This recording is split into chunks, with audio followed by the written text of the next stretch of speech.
Well, a big thank you to ITV and Lifeways for that great session. And we're hearing a lot about smart tech already, aren't we? Clean rooms, first-party data, retail media. Well, data collaboration is what's on the agenda next. So how are buyers using data collaboration to drive results? Let's find out.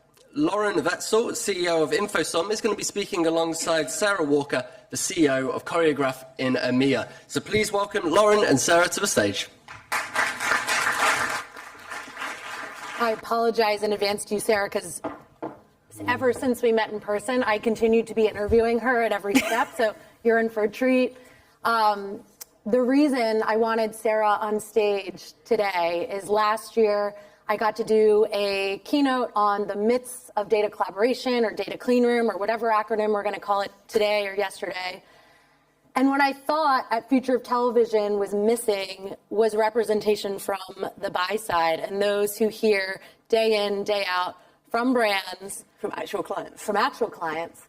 What they want to see, what they are commanding in terms of change for the industry. And so maybe as just an introduction to yourself, your role, and maybe a little teaser on what Choreograph is up to. Okay. I mean, the whole history? The whole session. Okay, great. What is Choreograph? I mean, Choreograph is WPP's data and analytics company. So the kind of evolution of how this stuff works across holding companies over the last few years, well documented in the industry. Choreograph is the data spine and the platform that fuels all of the work that WPP does across all of its media, all of its buying, its planning, across the end-to-end spectrum for clients, and increasingly into things like production and CRM, which I'm sure we'll get onto later. I run Choreograph across EMEA. That involves representing all of WPP's capabilities in this space to all of our clients, to the industry, making sure that we aren't just kind of offering clients things, that we are using all of this data and technology to the best extent to drive measurably more impactful marketing for our clients.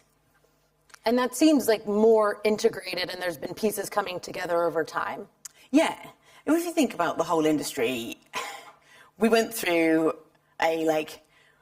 obviously back in the bygone era, everything was all together under one roof, and we kind of looked back at it with rose-tinted spectacles, then everything fragmented up.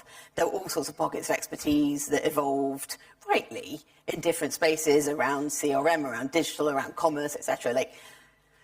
Increasingly, you need more and more of the same things to power those different areas. And so there's a natural kind of coming together from a capability point of view, which means for agency means things like structural change, of bringing together different groups of people and technologies, making sure everything's built in a common format on a common stack, but also has access to all of the amazing kind of pieces of data and insights that are out there from broadcasters, from clients, from our own data sets in one place. So yeah, there's been a sort of technological convergence that has meant it makes more and more sense to bring these things together. And for technology vendors like InfoSum, it makes our job a hell of a lot easier. That's mainly why we do it. Yeah, exactly. Thank you. So let's stick with the clients, because that's why we have you here. It's Christmas time. What's their wish list? What are they saying, Sarah? This is what I want to see in 2025. Let's just start there. What do you hear? And it can be top three, or if there is one that outweighs the others. Well, a few different things. I think kind of probably the overarching theme is simplicity and speed to market. Because I think as channels have evolved and got more sophisticated, they obviously get a lot more exciting. You can do a lot more things with them.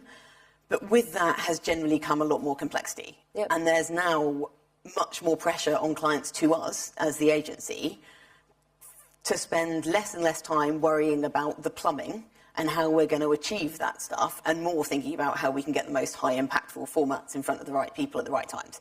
And that sounds really simple to say, but we're kind of emerging from the era where doing really, really smart things with data was a kind of one-off to create a great case study that I can showcase at a lovely event like this. And it's now an expectation that that's going to be part of the day-to-day. And that requires a bit of a change in how things are operated, both from a kind of planning and buying point of view, but also the technologies behind them. At the same time, clients are asking us to get more out of the data and technology assets and things that they've already invested in. So we're kind of past the point of clients going, oh, what do I need? Help me design my tech stack. They've made multi-million dollar investments in things. And it's now, how can I make sure that investment pays off, not just in small pockets where I'm able to do kind of tiny things. I need that investment. If I've invested in a CDP, I've invested in all this kind of infrastructure around things like my own data, I need that to be paying off across everything I do, not even just my advertising. It needs to pay off across the rest of my business. How do I use that to fuel my MPD? How do I use that to fuel my kind of business strategy? And so I think there's a kind of expansion of briefs away from just what's the right combination of ad tech that I need to get data piece over here informing ad over here, and much more of a, right, this is what we've got, help us use it. I think that makes sense, and it's more also relating to the publishers and for the television, folks in this room. When I think of data collaboration, especially in the UK market in particular, it really got started from the sell side. It was, we have some really unique audiences, we need to fund our streaming products, we therefore need a higher CPM, let's be honest about it. And obviously they're also more performant because there is more data. And so whether that's just direct between CTV and brand direct, whether that's flavor of retail data that gives a layer of specific audiences tied to loyalty or transaction level data to track incrementality. My question for you is just on when you're advising clients, and it is, okay, this is where you're starting from, which is you have a CDP, you have your own sense of first-party data, but you might have already been buying some of those unique products, the products that we've been helping to power and market. Like, how do you think about the role that you play related to those products, and how can, frankly, the broadcasters who have launched those products adapt and help you choreograph? So first thing I should say, they're great products. And I think the innovation that we've seen in this space, both from what's possible in terms of like formats and targeting approaches, but also in the kind of clean rooms, privacy compliant ways of being able to use data, is a massive advancement. And I think we were talking about this off stage. I think there's a lot held up in the US about how incredible the targeting is in the TV market. I think the UK is much better placed going forward to be able to kind of make the most of the US thinks they can get away with everything, and they don't realize whether you see regulation as something to try and outpace or something that actually is a kind of vision of what a better future looks like that we should be planning towards. So the products are great. I guess from our point of view, the products are brilliant at being able to find and target individuals, and that's what they're meant to do, but that's only ever going to be one element of your media mix. Yep. So I guess what clients are looking to do with first-party data, particularly in television, is obviously, find audiences, build lookalikes, create kind of viable cohorts or excludable cohorts, whatever they're trying to do with it. I think there's another evolution of clients using first-party data as a source of intelligence about what things are predictive of people being likely high-value customers or likely in market segments, where they don't just want to be able to take the small number of people that they have confirmed identities that fall into that and activate from those. They want to be able to create recipes that they are then able to activate across a much wider cohort of audiences. So if you think about, if you've got a retailer and a publisher or a broadcaster, in a world where you're only matching on kind of known identities, one way or the other, you'll have a small cohort of people that you can then model from and activate from.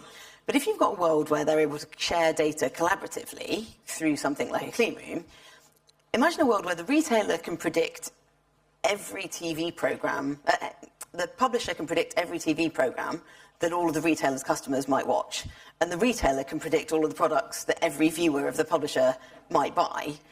They can both use that data to activate across the whole of their audiences, rather than being confined by what I as an advertiser can put into a kind of proprietary technology.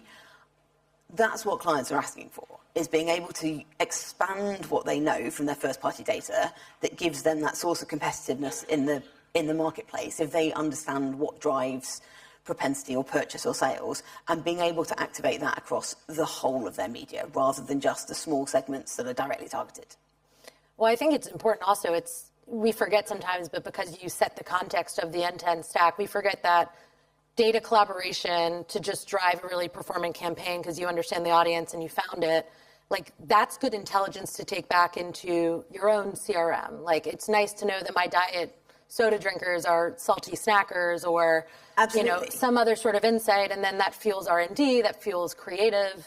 Totally, and it can fuel media because, I mean, I think it's not a surprise that, like, there's still issues even in doing the basics of targeting on TV. Like, a lot of the issues that we used to have in digital, like frequency capping, still an issue. Like, I binge watched Day of the Jackal over the weekend, and all I can say is that someone definitely thinks I need a holiday, because at the end of 7 hours of very, very good programming, I saw the same 7 or 8 ads, 3 of which were for holidays, probably on average about 30 times each. And that stuff we're so used to dealing with in digital, of being able to kind of forecast available buys and audiences and doing kind of insights on what's the average frequency that's being delivered, etc. Even getting that information back as an advertiser is, when I have bought this high-value cohort, how much money is realistic for me to actually spend against them before I've reached that tipping point of there's now a good sliver of people that have seen this ad 200 times, and however much they wanted to go to Dubai, they probably don't now. And so I think there's other bits of information that you can learn from doing this activity that you want to take back in as an advertiser and use as a source of information that is private to you, that goes beyond just identity. So a great example, if you kind of relate to some of the kind of ways of approaching identity buying, is like, we've done a lot of work for automotive retailers recently. And obviously, if you're an automotive retailer, what you're really trying to predict at the moment is who on earth is going to buy an electric vehicle. And sure, if I just look at all the people that have bought one recently, and I take them as a cohort and I model them out, that's going to give me a lot of information about what kinds of people are most likely to buy one in the future. So it's great. But there's other factors on top of that that you want to be able to layer in that you might know as an EV manufacturer. So clearly there's a geographic element, right, which is where the infrastructure is coming, massive impacts on whether people are likely to be in market or not, which is on top of who they are and what we know about them, is literally what is their local council planning to do in terms of charging points. But beyond that, if you start doing modelling, actually what you find for electric vehicles is really interesting, is the most predictive factor over and above like whether people can afford it and whether they've got a driveway is actually whether your neighbour's bought one recently. So the number of extra vehicles you see cropping up in the postcodes around you is the most predictive thing as to whether you're going to get growth in electric vehicle sales. So if you as an advertiser know that, that's a piece of proprietary information that you want to be able to activate, that you can't just translate into a set of IDs. So I guess there's a real call from advertisers who are investing in that kind of predictive capabilities to have routes to being able to activate, whether it's kind of custom algorithms, whether it's kind of feature extraction and bidding approaches that allow them somewhere between the I'm going to target ABC1 adults everywhere and I've got this cohort of people that are a high value segment, find me more of them.